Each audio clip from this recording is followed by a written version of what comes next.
Hi there, did you miss us? It's the middle of November now, and it's been about 3 weeks since we checked in with you. This is, in case you forgot, Phillies Therapy. It's a Phillies podcast where all of you wonderful ladies, gentlemen, fanatics of all ages, come to listen to me and my co-host, Matt Gelb of The Athletic, talk about things that are pressing issues and maybe less pressing issues regarding your favorite team to hate, the Philadelphia Phillies.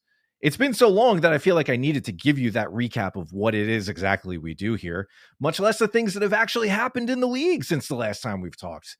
We've had award voting come in. Kyle Schwarber finished second in MVP, Trey Turner fifth. Chris Sanchez was runner-up in Cy Young Award voting too.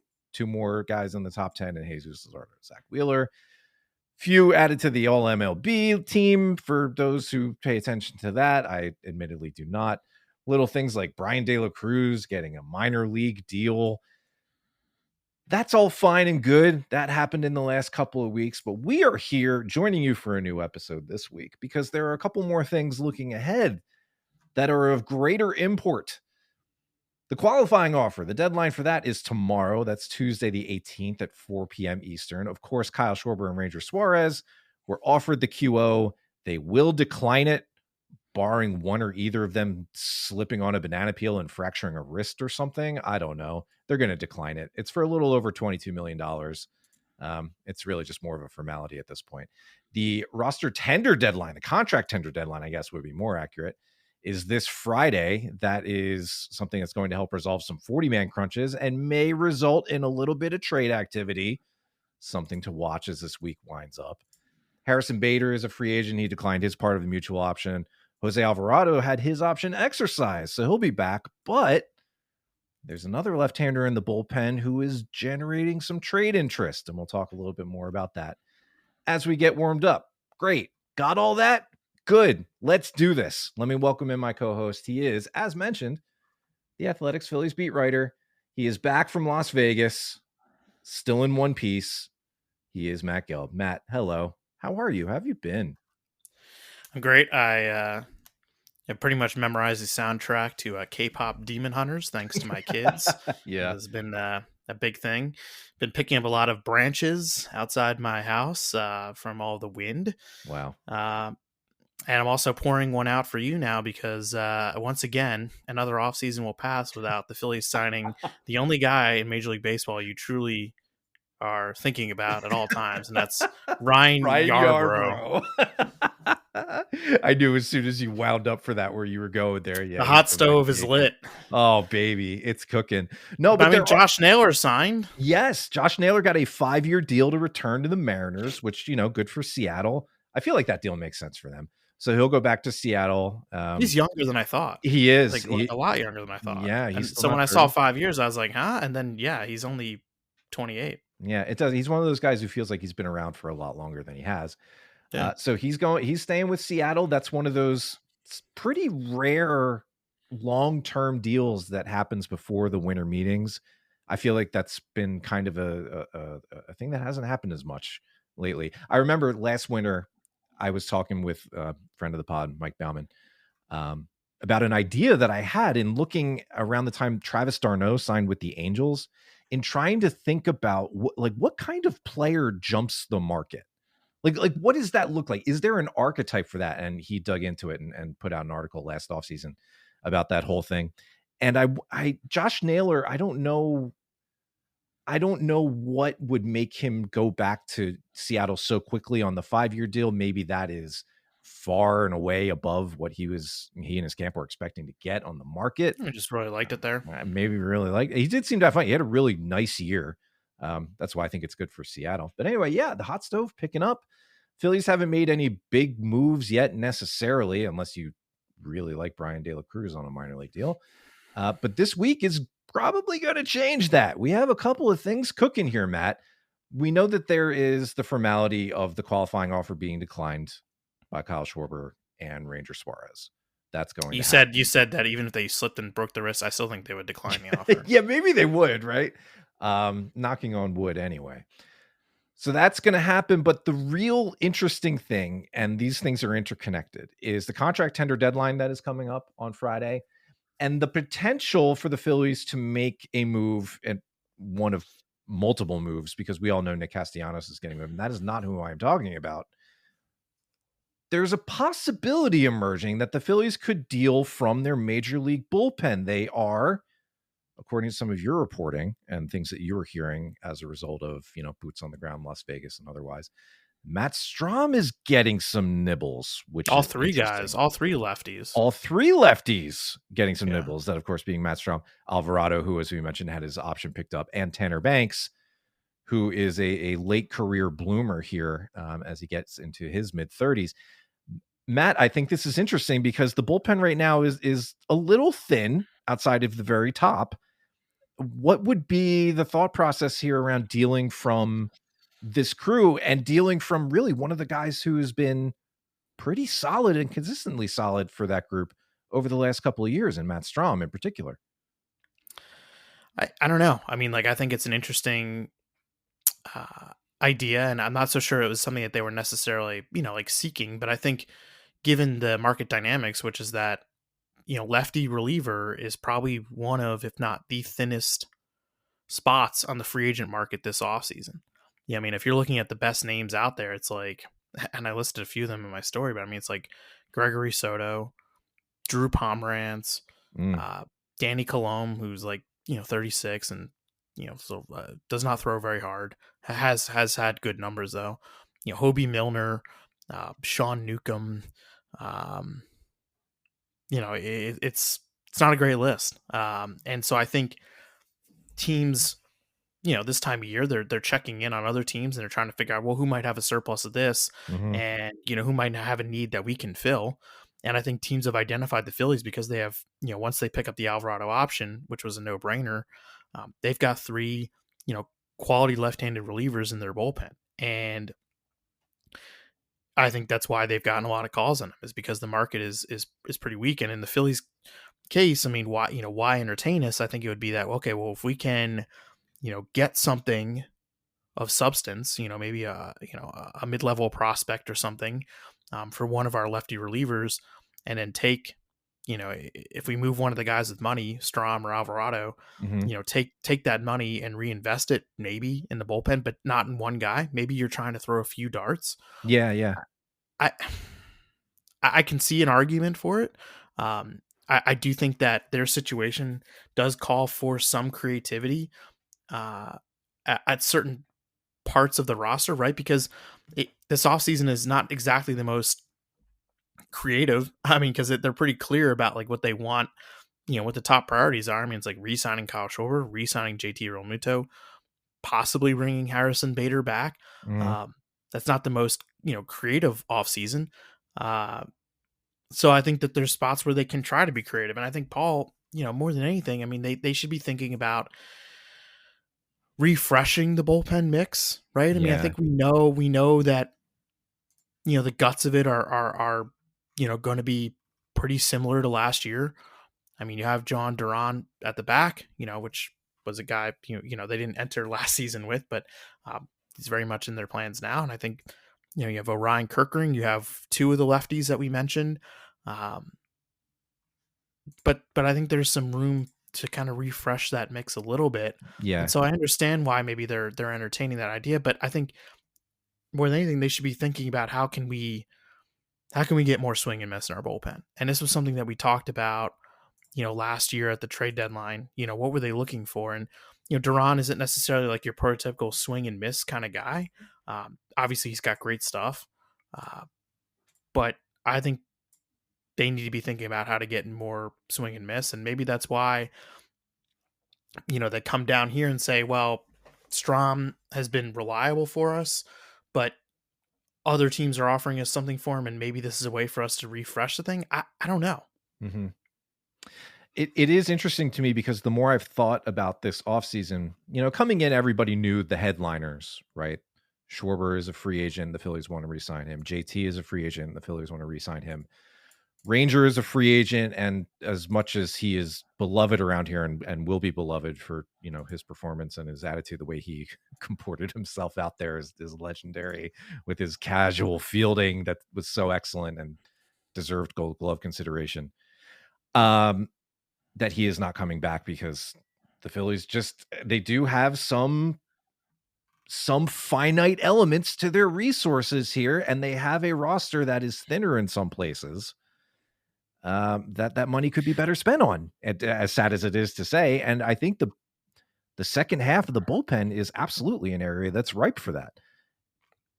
I mean, if anything, they just need to create more. I mean, like we talked about it last year. I mean, I think we recognize it in the moment, but probably not as much as we should have. And in retrospect, it was like, whoa, I mean, like they did not build out enough depth here. Yeah. And it's funny because I went back. I mean, do you remember what the opening day bullpen was? And I know, you know, the opening day bullpen is just one, you know, marker in time. It's not, you know, it's obviously not the mix that they finished the season with, but, you know, it's a reflection of like, what have you done in the offseason to create this unit? You know, the righties that they had last year to begin the season were Kirkering, Jordan Romano, Jose Ruiz, and Carlos Hernandez. Carlos Hernandez, who recently landed with Cleveland, I believe, already this offseason. A minor league deal, right? Yeah.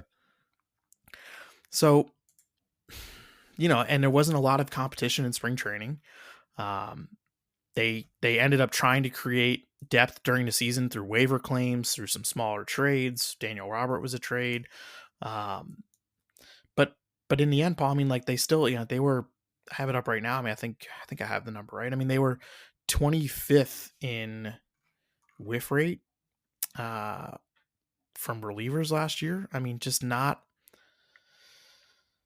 what we were accustomed to seeing. I mean, and I think that getting more swing and miss is a huge priority. So let's say you deal off, you know, Strom or Banks or whatever, and you know, you've got a little bit of money to try to throw at some middle relievers. That's great, but there just needs to be more depth created. And I think this week is an interesting week to do some of that because there's two different deadlines actually. So Tuesday is the 40-man reserve deadline essentially. So like Tuesday evening, you have to submit your reserve list, you know, basically who you're going to protect, you know, from possible selection in the Rule 5 draft. And it's a silly little, you know, milepost in the offseason because, you know, typically there's not that much debate about it, but there will be teams that have crunches in their 40-man roster. They have not enough spots for all the guys they want to protect. And to me, this is a perfect opportunity for the Phillies to accumulate pitching depth because maybe there's a team that has a guy they like, but doesn't have a roster spot for him. Guess what? The Phillies have some roster spots right now. I mean, they're currently at 30 on the 40-man roster. Yeah. I believe they're going to add 3 players internally before Tuesday's deadline. Andrew Painter, Gabriel Rincones, the outfielder, and Alex McFarland, the right-handed, probably reliever. I don't think they're adding anybody else. I'm not 100% sure about that, but I believe it's going to just be those 3 guys. So even if you're adding 3, you're at 33. And yes, obviously you have players to add this offseason, but, you know, there are also still players you can take off of your 40-man roster. I mean, there's still guys that they haven't really trimmed off the fat. The churn. The churn. So, you know, if there is a guy who from another organization who they like, and this was the example of this is like, you know, Michael Mercado, who I know hasn't really worked out, but I mean, he was, you know, this was that time of year where they traded for him because the Rays didn't have enough roster spots for him. And, you know, they thought he would get picked into Rule 5. So they were looking to get something for him. And the Phillies, you know, traded another minor leaguer for him. And, you know, has he worked out? Not really. But I mean, that good organizations are using their 40-man roster to take shots like that to create depth this time of year. It's funny, and I know I'm going to ramble right now, but Joel Sherman wrote something at the end of the World Series that caught my eye.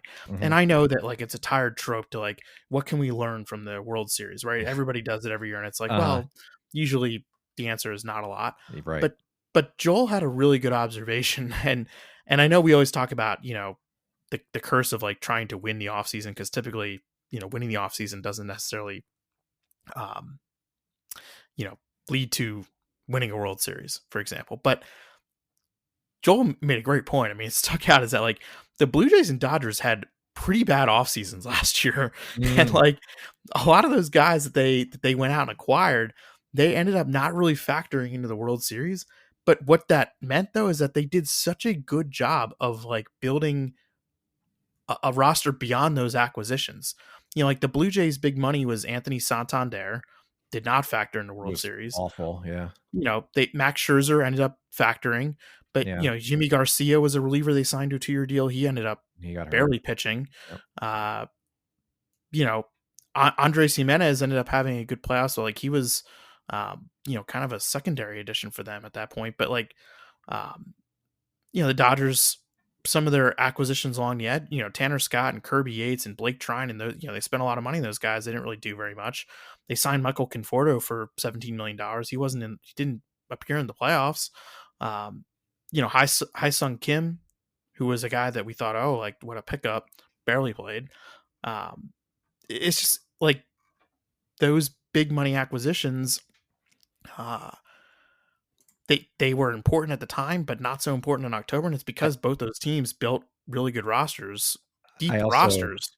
I have to mention, as painful as it is, Jeff Hoffman for the Blue Jays. Sure, yeah. I mean, and Hoffman was a big addition for them, and Yeah. ended up costing them the World Series. I mean, it wasn't just Yeah. him, but I mean, that one pitch Right. it's gonna be a tough thing to get over. But I mean, you saw contributions from unexpected spots from both of those teams, and some of it was from their farm system, some of it was just small waiver claims or small trades, or just building a strong roster. And I think we could make the argument that the Phillies didn't build the strongest roster, at least from 26 to 40 on that roster last year. And I do think that it did come back and hurt them, especially in the bullpen, where they ended up having to, you know, go make a trade for Duran, go spend some more money on David Robertson, Yeah. um, all of that. So this is the time of year to try to do better there. And even if you're signing somebody who's not going on your 40 man right now, you're making a promise to a guy to get them to sign a minor league deal now. It's like, hey, no, we like you, and this is why you should come sign with us because we think there's a path to you contributing at some point. They just could do a better job at that. Period. And And this is a week to do that. and this is, just one of those dominoes that comes down from a couple of things. Yes, trading away some of these prospects to get players, like Joan Duran, who will affect the major league team for a couple of years to come. But also the relative inability to firmly develop, especially on the hitting side, a good solid in-house pipeline. It's been a couple of years of this system now that's been put in place by Preston Mattingly and team, and it doesn't have a lot to show for it yet. And I think having that relative, I don't know if I'll call it a dearth. There are some outlets and some prospect evaluations that are going to, if they haven't already, really pan the Philly system outside of the top couple of guys. Like there's a consensus on who the top 3 guys are. There are a couple of guys after that who are interesting. And then there's a whole lot of not much in terms of potential major league impact happening right now. Yeah, it's kind of been that for a couple of years now. Yeah. And that's tough. That's tough. Like you can spend your way out of some things. And the Phillies are clearly doing that, always trying that. It's working for the most part. The major league team is still good. They've won 95 plus games the last 2 years. But this is an offseason where some of that might hurt a little bit, and they might have to continue to spend their way around it, notably in the bullpen. There's not much catching depth inside to speak of. Like there are little things that they're going to have to address. Yeah, and then like I mean, you could make the argument that I know that people are frustrated that they may not be dangling Andrew Painter for Byron Buxton or Ketel Marte if those two players do indeed become available, and I'm still skeptical about either one actually being traded. But I do think that both those teams will listen.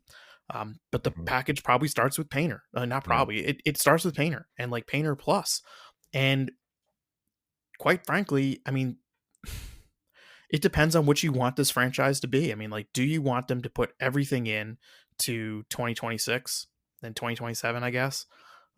Or do you want to keep taking the shots that they've taken, which is like, we're building a team that is obviously good enough to contend, and we're going to take our shots with that, but we're not totally mortgaging the future because we want to create this quote unquote sustainable, contender.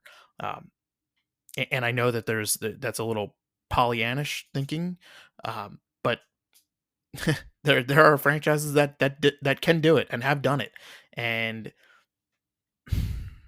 I mean, they've traded prospects at the deadline. I mean, and I think that the effect of that is seen, Paul, on what you just described regarding how the industry views their farm system, is that it's pretty top heavy, and then after that, not a lot. And I heard that all year, and I think especially in the pitching side, and they just went out and had a draft of all pitchers, which I don't Yeah. think was a coincidence. So I think they have taken their shots, by cashing in some prospects at times, but I I understand them trying to thread the needle between creating a solid contender now without mortgaging everything for the Yeah. future. And Yeah. an example of that would be like, a possible bullpen trade here where if they trade one of their guys to backfill, some of the prospects, the mid-level prospects that they've traded. Again, I don't expect them to get a top prospect for either Alvarado or Strom or Banks Yeah. if they even trade Yeah. That any makes of sense. those guys. Sure. But if you're getting a decent prospect that slots into maybe your, you know, the 10 to 15 range in your organization, who might be somebody else's 20th best because, your organization is a little weaker than that, than most. Um, and you take that money and you reinvest it into your major league team, then I could see the coherent argument for that, right? I mean, so few of these deals involving prospects and comparables and these things really ever line up. A lot of it is apples to oranges in ways that are significant enough to not be they're only instructive to a point, right? But think about just last offseason when the Phillies traded Starlin Caba for Jesus Luzardo, Starlin Caba into Marion Boyd. Like, there are upsides to both of those two players, Caba more so than Boyd for sure. But they were guys who were not among the very top of the Phillies prospect list. Caba was probably somewhere in the 6 to 10 range, give or take. Boyd was further down. He was probably more of, organizational depth perceived that way at the time. And Luzardo had his flags coming off of that, and the fact that they were able to pick him up from the Marlins for, that package. But that's what that package was. Now, I'm not saying you're going to steal another diamond in the rough for one of your 6 to 10 range guys again. The Luzardo trade is not something that happens frequently, both in terms of process and results. But you got to have the guys who are valued by other teams to make some of these deals happen. And if Yeah, I you're mean, really, same with the deadline. I mean, like, if you think about the yeah, prospects they've traded in the last, 10 months, Kaba and Tait and Abel, while they were not top prospect, consensus style Tait, I guess would be a consensus top 100, was Kaba was probably a little off a of little that, and Abel outside was a that, little off yeah. of that, but still, like, you're talking about three, rather sizable chips that you've cashed in. So it's understandable that, as a result, the system is weakened. And it's also understandable that they would be thinking about ways to maybe like at least claw back some of that. But I Mhm. mean, the way to do it is they need to be better at developing, obviously, like drafting and developing. And, um, I hate, I don't, I kind of push back when people are like, well, like they're not all in. It's like, I mean, they're pretty close to being all in. And also, like, I don't know that any organization is like all in. The Dodgers have one of the best farm systems in baseball still, like, because they're the drafting and developing machine. Yep. um Same with the Yankees, like, so I think, I don't know, I mean, like, I haven't asked you this, but I mean, I'm guessing you stand where I do. I mean, I would be protective of Miller and Painter and Crawford, and probably put Gage Wood on that list as well, because um you don't want this thing to totally bottom out again. Like, Yeah. I don't think you can afford to have it bottom out. And I know that more challenging times will come for this franchise, and it might come sooner than they want it to come. Um, but you're not going to be able to outspend you're just not going to be able to throw money at it the whole time. You can't. Not forever and ever. No, we had this discussion. It was a brief point in our Discord through the Patreon group last week when Marte's name, I think it was in particular, was coming up, and maybe it was Good Buxton as player. well. Really Both good really player. good players, I and both really like like. on paper like fit them. Although I Yeah, have my questions about Marte only because yeah. I don't know how many more years he plays second base. Right. There's I that. th- I think that's like the biggest question for me is like, are you getting a guy who for the next 4 years will be able to play a strong second base? And I think the answer to that is no. Yeah, that's up in the air for sure. I mean, both those guys have the reason they're both available is a combination of long-term commitment and questions about how much they could play their given positions for different reasons. Yeah, certainly. And the Diamondbacks have some younger talent too, maybe that they want to try to fill in. Comebacks have a lot of guys pushing up. Yeah, And they're looking for young pitching. Like that's very clear. I mean, like any Marte trade, the it's got to start with Painter. yeah.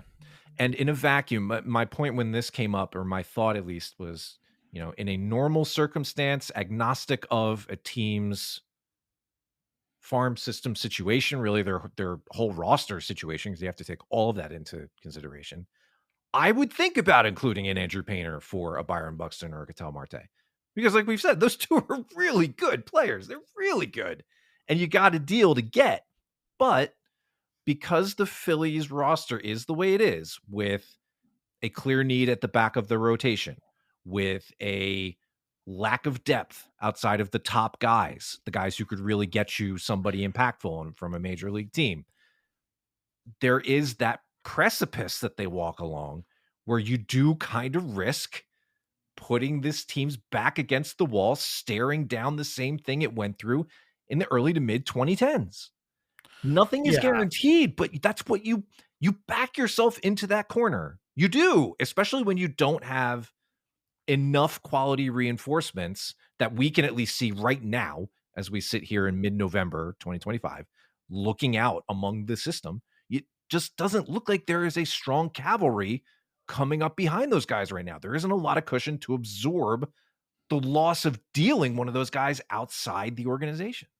No, and it goes back to this conversation that we had after this postseason ended, which is like, who close your eyes and like who are now like the five most important players in the entire organization. And that's why like, Sanchez and Luzardo. I mean, a Sanchez contract now is enormous to this franchise. Oh I mean, God, it's like he just finished second in the Cy voting, and he finished second to a guy. He had all of the second place votes.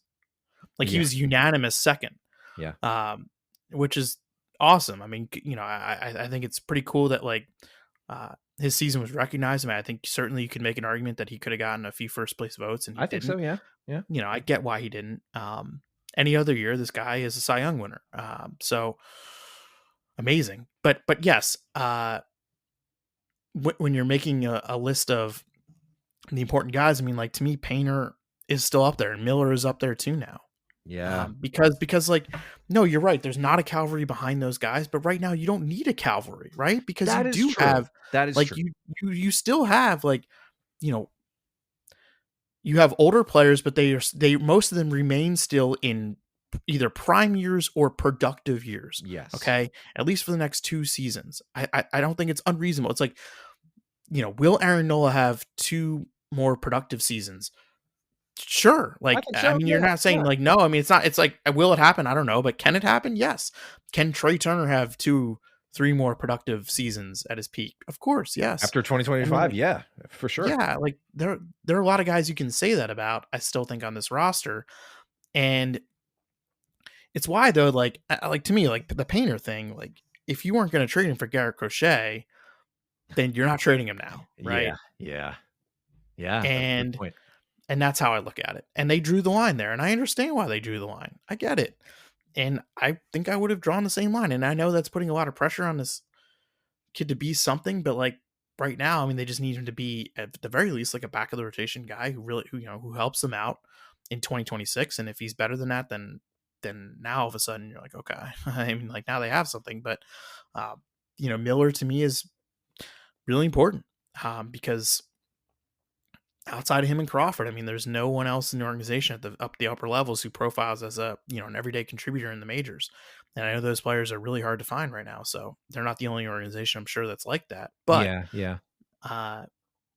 I just don't think you can mortgage everything. And that said, they've traded away quite a few players, Yes, they have. prospects. I mean, they've traded away a lot. And like I think I'm drawing a line there. And it's also why Paul, like they've been telling teams that they prefer, and we can get back, this kind of circles back to what we're talking about this week. They prefer right now to trade from their major league roster. And obviously, Nick Castellanos is on that list, and I don't think they're going to get anything if they're not going to get much, if anything, back for Castellanos, obviously. Yeah. It's why they're listening on the left-handed relievers. It's why, they were thinking about Alec Boehm last offseason and will think about trading him again this offseason. It's why I'm sure teams have called them about Brandon Marsh and called them about Bryson Stott. I don't know how like willing they are to move those guys, but I'm sure they're listening. I mean, I think, how do I say this? I'm trying to think about how the best way to say this. I mean, like they have to. They tried to be creative last offseason and I would say failed. It didn't really work. And I don't know if they're going to be able to do it again this offseason, but like I think they have to think that way.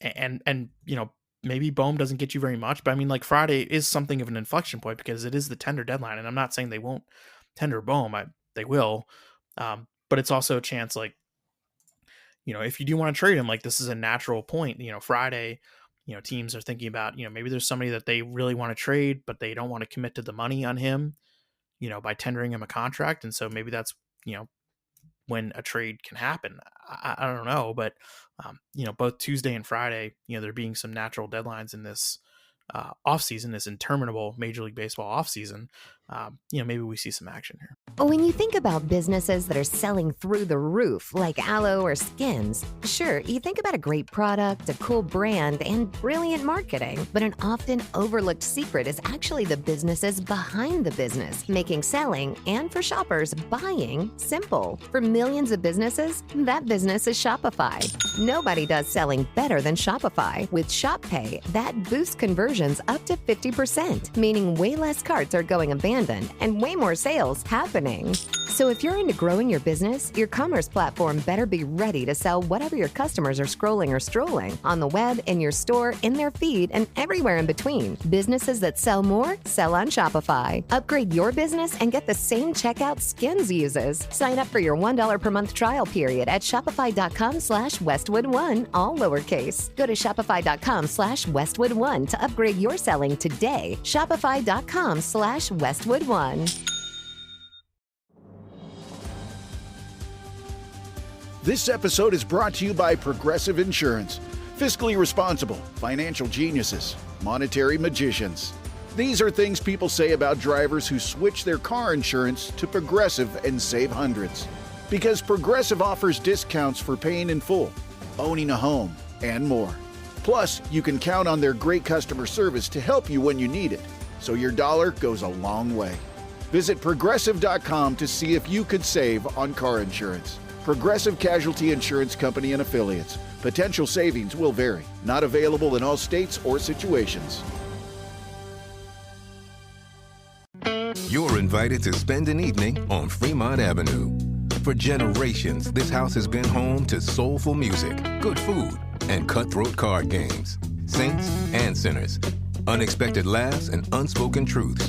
Good times, hard times, and of course, family. Always family. So pull up a chair and join us at Fremont Avenue, a world premiere play only at Arena Stage. Now in performances. Tickets at arenastage.org.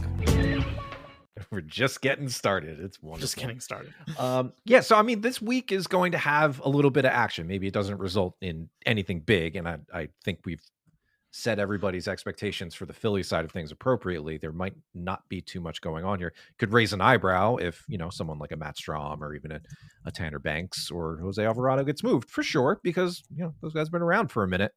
And when you lose guys like that, when you're not necessarily expecting, it could be a little bit of a shock to the system. But I don't think there's going to be anything big this week.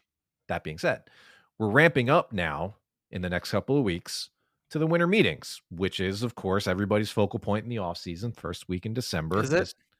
Well, it is for me from the outside. right? Because there are some meetings, there's some winter meetings that go slower than others, for sure. From an outsider fan perspective, it doesn't seem like I think I can't remember exactly what years to pinpoint, but I don't know, probably like as recently as 2-3 years ago, there were quiet meetings. But that being said, I still look at this time in early December down in Orlando, Florida this year as the chance for the bigger things to happen, or at the very least for some more groundwork to get established. Even if all of an offseason's work doesn't get done in that, 3-4 day span, okay, that's fine. But I feel like that's the point where things really could start to turn. And it's more waiting after that. Yeah. But that seems like the point where things always just start getting going. Like that's the bottom of the hill, and then you Well, start ramping from there. the timing of this whole offseason, Paul, is a whole nother thing. It's like it's really interesting to me because uh, I'm not saying the Phillies can't start their offseason without knowing what's going to happen with Schwarber or Real Muto, but it is, kind of a big deal. I mean, like, you know, are there things that you want to do that you can't do without knowing whether Schwarber is back? Possibly. Mm. Like, are there, plan Bs and plan Cs that, you are wanting to explore, but you're not necessarily pushing it right now because you're focusing all your energy on Schwarber? Maybe. But also, like, they kind of need to know about Schwarber, sooner rather than later. And this is the classic free agent dance, right? I mean, team wants to get it done. Agent wants to, sort of prolong things because, the longer you keep a guy out there, maybe the more, maybe an unexpected suitor emerges, or, Yeah. Someone signs somewhere that's surprising. And all of a sudden there's two teams that are now in the market for your player that you didn't expect at the onset of the offseason. So, trying to figure out Schwarber's market right now is an interesting exercise. And like, I can't say that I have a good feel for it. And I think it's one of those things within the sport that people are kind of intrigued by. It's like, who is on him? Like, cause he's a really good player. I think we've established that. He just finished second in the MVP voting. He has intangible qualities that, should entice any contending team off the field. But because he is going to be a 33-year-old designated hitter, I don't know, how many clubs are really truly in on him. And, the Cubs, I think, were one that I think going into the offseason was like kind of I had circled.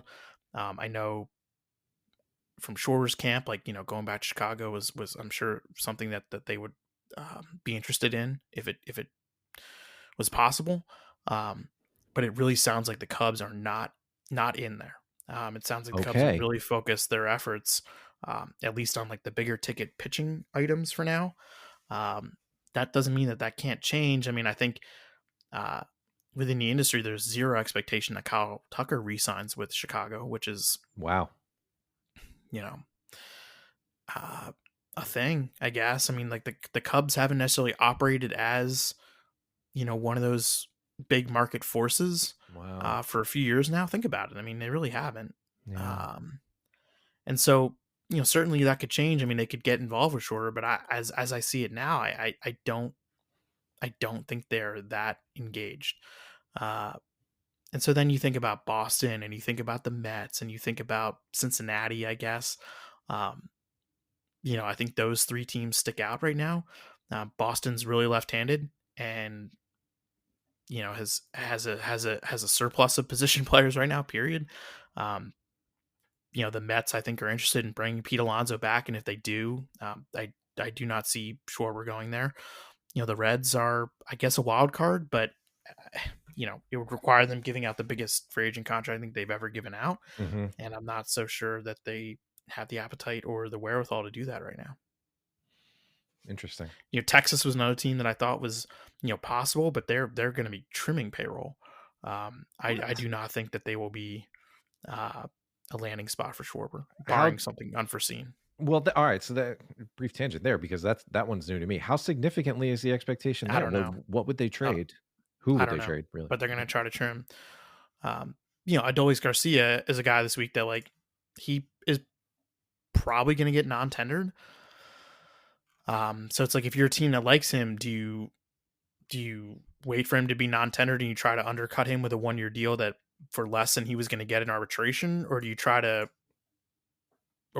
for him now, thinking that there's going to be competition for him, because the outfield market is so bad.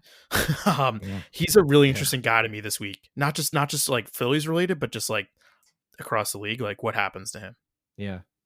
Yeah. Because he's due for like, what did he make last year? He's due for like 11, 12 million in his Right. final RBR this year, I think. Yeah, he's one name that has come up for sure. My mind immediately started jumping to things like, well, Dathan Eovaldi or something like that. But I guess we'll see.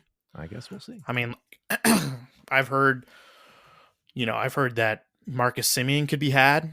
He's 35, with a lot of money left. Like yeah. I don't know how real that is, but I stuff like that. Yeah, you're right. Evaldi, I mean, he's got some money left. He's also going to be 30. He's 36. Yeah. I don't know that there are big players in free agency this year. Interesting. Okay. Well, I mean, my hope then is that pushes a resolution on the Schwarber thing up a bit in the offseason, because I feel like the expectation for most of the top names in any given free agent market is that, all right, we're just going to have to buckle in and wait until January or February. Well, they can't. I mean, they just the Phillies physically can't do that this year, right? Because like in other off seasons, surely like they did that for JT, but that was a different situation. It was, yeah, and I'd have to go back and remember like what that was like. Yeah. I forget, but you're right. Yes, I mean they kind of waited it out, had to wait it out with him.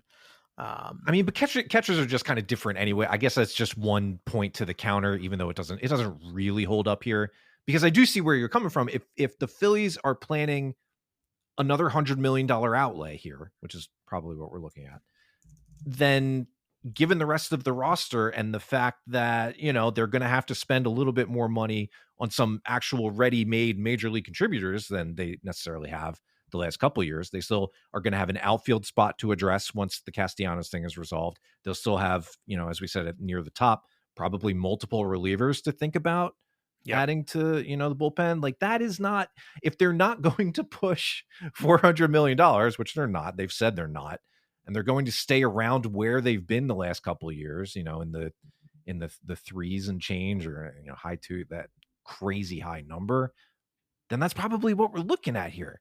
If that's the big outlay plus JT, $100 million for Kyle, and then you think about JT too, he's not cheap necessarily, even if his deal is going to be shorter and smaller.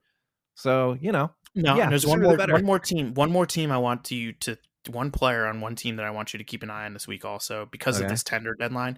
And again, it doesn't have to happen this week, but I'm just curious to see. And that's the Mariners with Randy Arozarena. Because they are now just committed, pretty big dollars to Naylor. Arozarena is expected to get close to $20 million through his final arbitration season. I wonder if the Mariners are looking to move on there, or at least are entertaining it ahead of Friday's tender deadline. Interesting. Yeah, well, this is why a week like this is interesting. It seems a little bureaucratic on the surface, but there are lots. It just forces some. Yeah. So very interesting, and that's good. There'll be a couple guys who get non-tendered on Friday who are like, oh, like that's kind of surprising, but it's typically about like the money. I mean, it's just like teams that just don't want to go through that process, and I'm sure that there'll be a lot of back channel like trying to trade some of these guys this weekend if they don't get interest. Just like the Pete Fairbanks thing. I mean, like the Rays were trying very, very, very hard to trade him, before the option decision was made.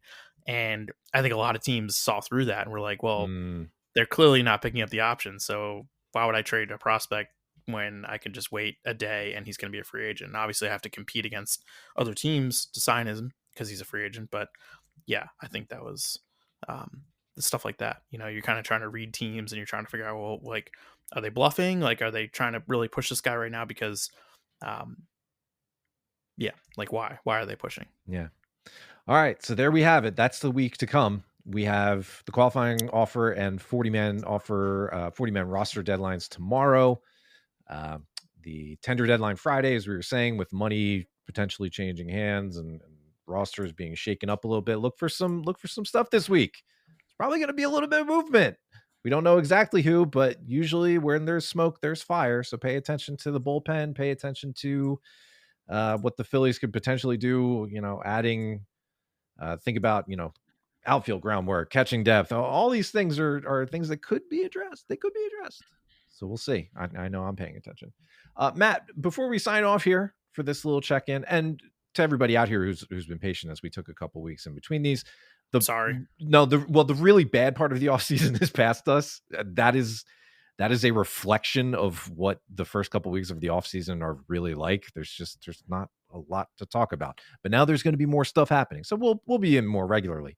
But Matt, before we break for our next episode, what's on your plate? What are you looking forward to apart from this week? I don't know. Nothing. You got your Orlando plan set yet, or what? I'm going to the Sixers game tonight. Okay. Okay. I haven't been in a few weeks. Yeah, I think I'm gonna get to see Paul George play tonight. What a treat! Oh, there you go. No. I mean, like I think we'll tape again before Thanksgiving, but we'll see. Yeah, you know, I'm curious to get a little action here. I think not maybe even if it's not on the Phillies side. I mean, I think just like seeing maybe how some of the market shapes up, and seeing some of these tender decisions will kind of influence. I think will tell us like where the market is. Everything I've heard really is that the overwhelming thing I heard last week was that everybody needs outfielders and there's not enough. And we'll see if that's reflected in some of these tender decisions, because maybe you have a team that's like, well, we would have non-tendered this guy, but now, no, we're actually going to give him a contract and then we're going to just try to trade him. But maybe they trade him before Friday. So. Yes, the Luis Robert playbook with the White Sox. All right. All right, cool. There you go. The table is set. Everybody pay attention. Some things are going to happen. Keep an eye out. Might look minor, but it could be a domino that falls for later in the offseason. And with that being said, it feels like a good time to wrap up. So thank you everybody for hanging with us here as we've come back here at the early days of the offseason. We got some stuff to come. We'll check off all these boxes this week with the different and various deadlines. And yeah, we'll try and check back in with all of you before Thanksgiving, the Thanksgiving holiday next week, where we'll probably have a couple of moves to talk about on the Phillies side. So thank you, everybody. As always, if you want more, you can head on over to our Patreon. That is patreon.com/Phillies Therapy. We just opened up for a mailbag that we're going to do a little later this week. You have to be a member of that Discord in order to submit a question. And then that is all yours. That is a members only episode that we put out. Members only. We try for like once a month. And it roughly hits that.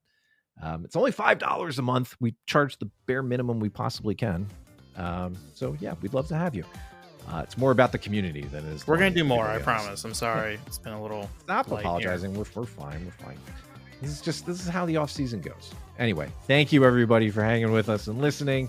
We will be back with you again soon to talk about some more baseball and some more moves that have happened here in this offseason. So this has been Phillies Therapy, part of the Believe Podcast Network. For Matt, I am Paul, and we will talk to you all again soon.